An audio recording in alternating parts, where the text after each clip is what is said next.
In the world of social media, a new form of competition has emerged. This time it's between YouTubers and TikTokers.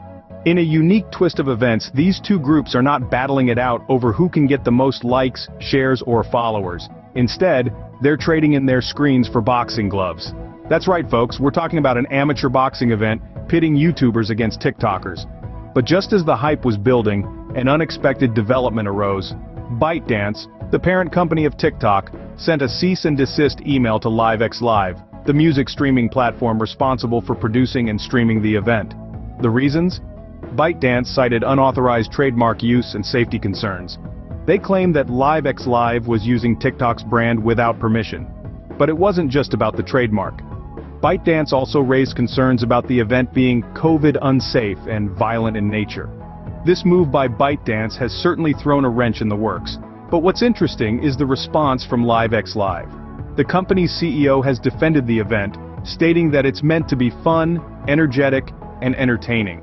They have reached out to TikTok regarding the content and are waiting for a response.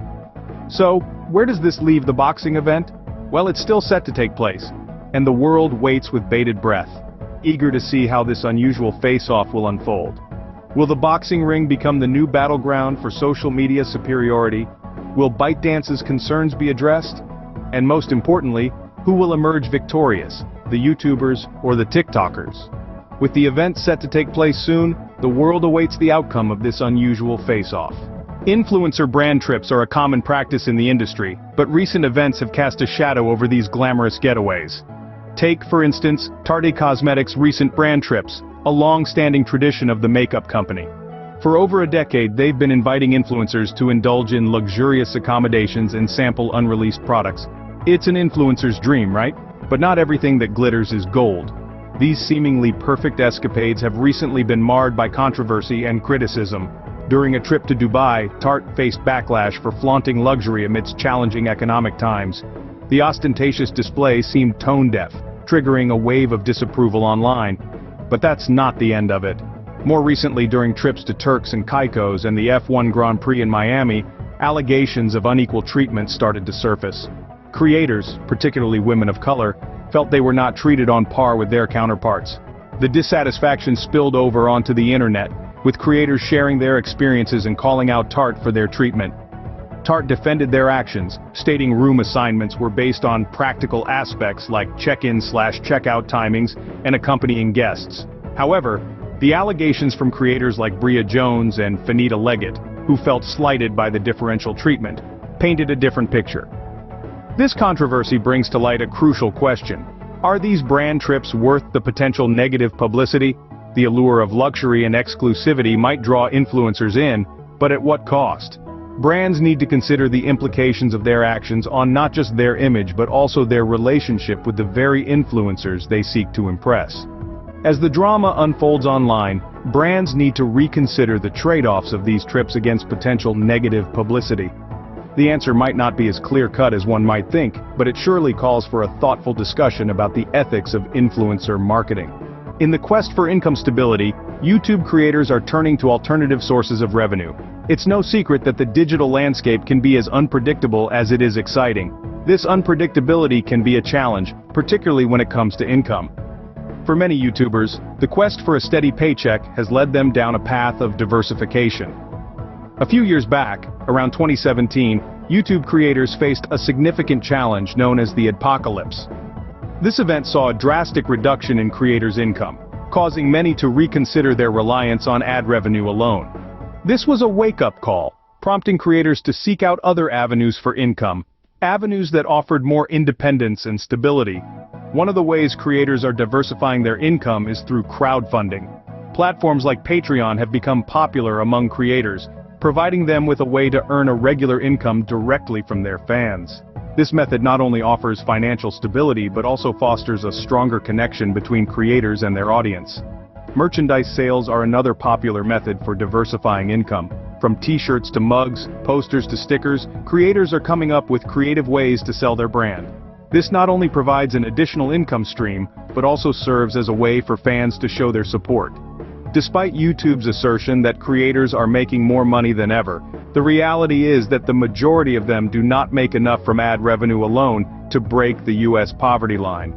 This stark reality underscores the importance of diversifying revenue streams. YouTubers are now expected to be multi-platform brands producing content for various platforms and juggling multiple income sources. As creators continue to navigate the unpredictable landscape of online content creation, the need for diversified revenue streams becomes increasingly clear. This trend towards diversification is not just about survival, it's about independence, stability, and the ability to continue creating content that both creators and their audience love. The power dynamics between creators and platforms have always been a point of contention, and recent events have brought these issues back into the spotlight. The relationship between creators and the platforms they use to share their content is, at best, a delicate balance. At its worst, it's a battlefield.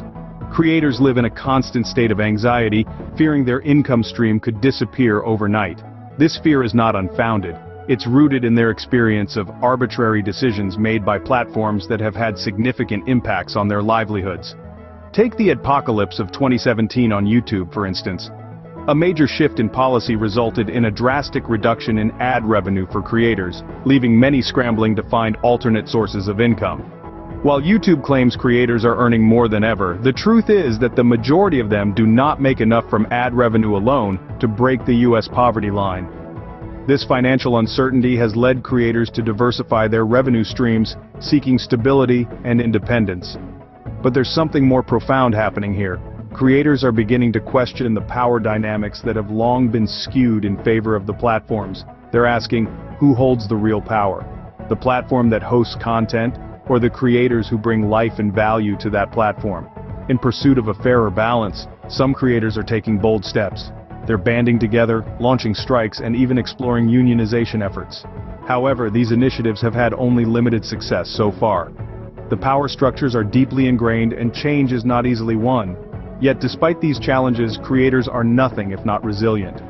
They continue to innovate, adapt, and find new ways to thrive in the ever-evolving world of online content creation. They're becoming multi-platform brands, producing content for various platforms, and even launching their own merchandise lines. Despite the challenges, creators continue to innovate and adapt, cementing their place in the ever-evolving world of online content creation. In the dynamic world of online content creation, it's clear that the only constant is change. We've explored a lot today. Let's take a moment to reflect on our journey. We kicked things off with the intriguing boxing event between YouTubers and TikTokers. This showed us how online influencers are leveraging their platforms for new, unexpected ventures, and it's not always smooth sailing. Companies are protective of their trademarks and concerned about the safety and image of their brands, leading to cease and desist orders and potential event cancellations. Next, we dived into the controversy surrounding influencer brand trips. Luxury excursions organized by companies like Tarte Cosmetics have come under scrutiny for perceived unequal treatment of influencers, especially those of color.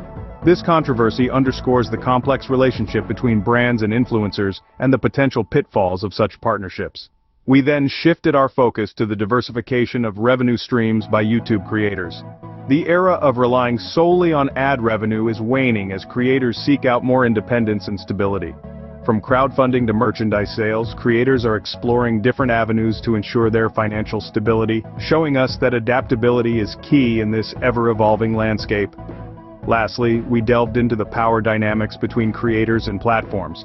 The relationship between the two is not always harmonious, with creators often feeling at the mercy of arbitrary decisions by platforms.